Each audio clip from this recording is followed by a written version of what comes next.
क्या लग रहा है कि पिछड़ा समाज इस बार कुछ अलग रुख अपनाएगा, समीकरण कुछ बदलेगा अलग? देखिए, बात स्पष्ट है। जिन लोगों को अपने समाज की चिंता है, अपने समाज के हितों की चिंता है, अपने समाज को आगे बढ़ाने की चिंता है, वैसे लोगों को आप देख लीजिए, वैसे लोग नीतीश कुमार जी के साथ मजबूती के साथ खड़े। और जिन लोगों को अपने पेट की चिंता है, अपनी चिंता है कि हमारा टिकट कहाँ से मिलेगा, हमें कौन फायदा कैसे मिलेगा, तो जिसको अपने फायदे की चिंता है वो लोग तो पाला बदलते रहते हैं। कई आरोप भी मनीलाल मंडल ने लगाए हैं कि सम्मान नहीं मिला था पार्टी में, सबका ध्यान नहीं रखा जाता है, अति पिछड़ा समाज के लोग जो है उनको भागीदारी नहीं मिल पाती है। अब तो गए हैं, प्रदेश अध्यक्ष बन गए हैं, अब कितना सम्मान मिलेगा उसमें, अब तो बिहार की जनता भी देखेगी। लेकिन जनता दल यू जो एक पार्टी है जदयू, जिसका नेतृत्व नीतीश कुमार जी कर रहे हैं, और आदरणीय नेता नीतीश कुमार जी ऐसे शख्सियत हैं जो अपने कार्य क्षमता के बदौलत पूरे देश दुनिया में ग्लोबल थिंकर और क्लाइमेट लीडर के रूप में मशहूर है। नीतीश कुमार को मंगीलाल मंडल कह रहे हैं, शिखंडी बता रहा है कि शिखंडी है। कर्पूरी जी किस समुदाय से आते हैं? अति पिछड़ा समुदाय से आते हैं, गरीब परिवार से आते थे, बिहार के माननीय मुख्यमंत्री थे, जननायक कहे जाते हैं।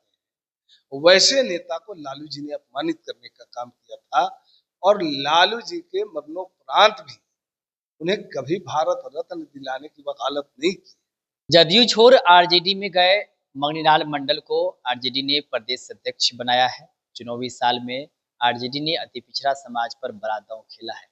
देखिए, इस मुद्दे पर खास बातचीत करेंगे। हमारे साथ बात करने के लिए जदयू से प्रवक्ता है हिमराज राम जी। क्या कहिएगा, अति पिछड़ा समाज पर बड़ा दांव खेले? ये कोई नई बात नहीं है, इससे पूर्व भी रामचंद्र पूर्वे जी भी आरजेडी के अध्यक्ष रह चुके। तो रामचंद्र पूर्वे जी का एक अच्छे भले इंसान थे, अच्छा व्यक्ति थे, और विद्वान व्यक्ति थे। वैसे लोगों को भी अपमानित होना पड़ता था। जगदानंद बाबू जैसे लोगों को भी प्रदेश अध्यक्ष रहते हुए भी अपमानित होना पड़ा था। कितने दिनों तक कार्यालय छोड़ के बाहर थे। अब मंगनीलाल मंडल जी भी बुजुर्ग व्यक्ति हैं, और जदयू का आरजेडी का अध्यक्ष बनाया है लोगों ने, तो ये समझिए कि इनको मुखौटा बनाया है, एक मोहरा बना करके इनके माध्यम से एक वोट लेने की प्लानिंग और साजिश है। लेकिन ऐसा होने वाला नहीं है, क्योंकि बिहार की जनता सब देखी है, समझी है कि आरजेडी एक परिवार की पार्टी है। आरजेडी एक परिवार की पार्टी है, और पूरा परिवार भ्रष्टाचार में लिप्त है। बाप किसी कांड में जेल की हवा खा रहे हैं, तो बेटा भी किसी मुकदमे में चार्जशीटेड है, जमीन जमीन के नौकरी के बदले जमीन मामले में चार्जशीटेड है। मंगनीलाल मंडल पहले आरजेडी में ही थे, 2019 में आपके साथ आए, जदयू में थे और अब फिर से आरजेडी में चले गए हैं। अति पिछड़ा समाज के कई लोग जो है आपकी पार्टी को छोड़ चुके हैं। बीमा भारती भी अति पिछड़ा समाज से आती थी, वो भी आरजेडी में चली गई है। क्या लग रहा है कि अति पिछड़ा समाज इस बार कुछ अलग रुख अपनाएगा, समीकरण कुछ बदलेगा अलग? देखिए, बात स्पष्ट है। जिन लोगों को अपने समाज की चिंता है, अपने समाज के हितों की चिंता है, अपने समाज को आगे बढ़ाने की चिंता है, वैसे लोगों को आप देख लीजिए, वैसे लोग नीतीश कुमार जी के साथ मजबूती के साथ खड़े।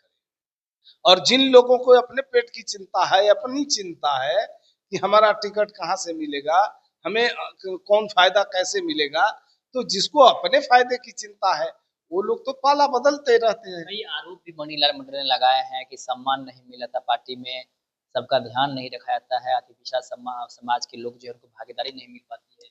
अब तो गए हैं, प्रदेश अध्यक्ष बन गए हैं, अब कितना सम्मान मिलेगा उसमें, अब तो बिहार की जनता भी देखेगी। लेकिन जनता दल यू जो एक पार्टी है जदयू, जिसका नेतृत्व नीतीश कुमार जी कर रहे हैं, और आदरणीय नेता नीतीश कुमार जी ऐसे शख्सियत हैं जो अपने कार्य क्षमता के बदौलत पूरे देश दुनिया में ग्लोबल थिंकर और क्लाइमेट लीडर के रूप में मशहूर है। नीतीश कुमार को मंगीलाल मंडल कह रहे हैं, शिखंडी बता रहा है कि शिखंडी है। नीतीश कुमार जी बिहार में सभी वर्ग और सभी धर्म के लोगों के लिए अच्छा काम किए। काम के मामले में कोई पक्षपात नहीं, कोई भेदभाव नहीं, और बिहार को आगे बढ़ाने के लिए दिन रात कठोर मेहनत करते रहते हैं, और इसीलिए इन्हें विकास पुरुष भी कहा जाता है। कई मामलों में ऐसा काम करके दिखाए हैं जो बिहार पूरे देश में नंबर 1 राज्य बन गया है। और बात करते हैं पिछड़ों की, तो कर्पूरी जी किस समुदाय से आते हैं? अति पिछड़ा समुदाय से आते हैं, गरीब परिवार से आते थे, बिहार के माननीय मुख्यमंत्री थे, जननायक कहे जाते हैं। वैसे नेता को लालू जी ने अपमानित करने का काम किया था, और लालू जी के मरणोपरांत भी उन्हें कभी भारत रत्न दिलाने की वकालत नहीं की। लेकिन जनता दल यू की सरकार बिहार में है, और जनता दल यू कर्पूरी जी को जितना सम्मान दिया है शायद किसी पार्टी ने नहीं दिया। अब जनता दल यू का सभी जिलों में या प्रदेश में जो भी कार्यालय है, कर्पूरी सभागार के नाम से जानते हैं लोग। और कर्पूरी जी को भारत रत्न दिलाने के लिए हमारे नेता ने पहल भी किया, और अंततोगत्वा मोदी जी की सरकार ने कर्पूरी जी को भारत रत्न भी दिलाया। बहुत बहुत धन्यवाद बात करने के लिए। तो देखिए हमारे साथ बातचीत करते जदयू से प्रवक्ता है हेमराज राम जी, उन्होंने साफ साफ कहा है कि नीतीश कुमार सबके लिए काम करते हैं, सबके लिए सोचते हैं। जहाँ तक बात अति पिछड़ा समाज का है, अति पिछड़ा समाज से ही आते थे जननायक कर्पूरी ठाकुर, जिसका अपमान लालू प्रसाद यादव ने किया। लेकिन हमारी जो सरकार है नीतीश कुमार के नेतृत्व में जो चल रही है, उन्होंने कर्पूरी ठाकुर को सम्मान दिए हैं। साथ ही साथ उन्होंने कहा कि मरणोपरांत उन्हें भारत रत्न की भी उपाधि दी गई है।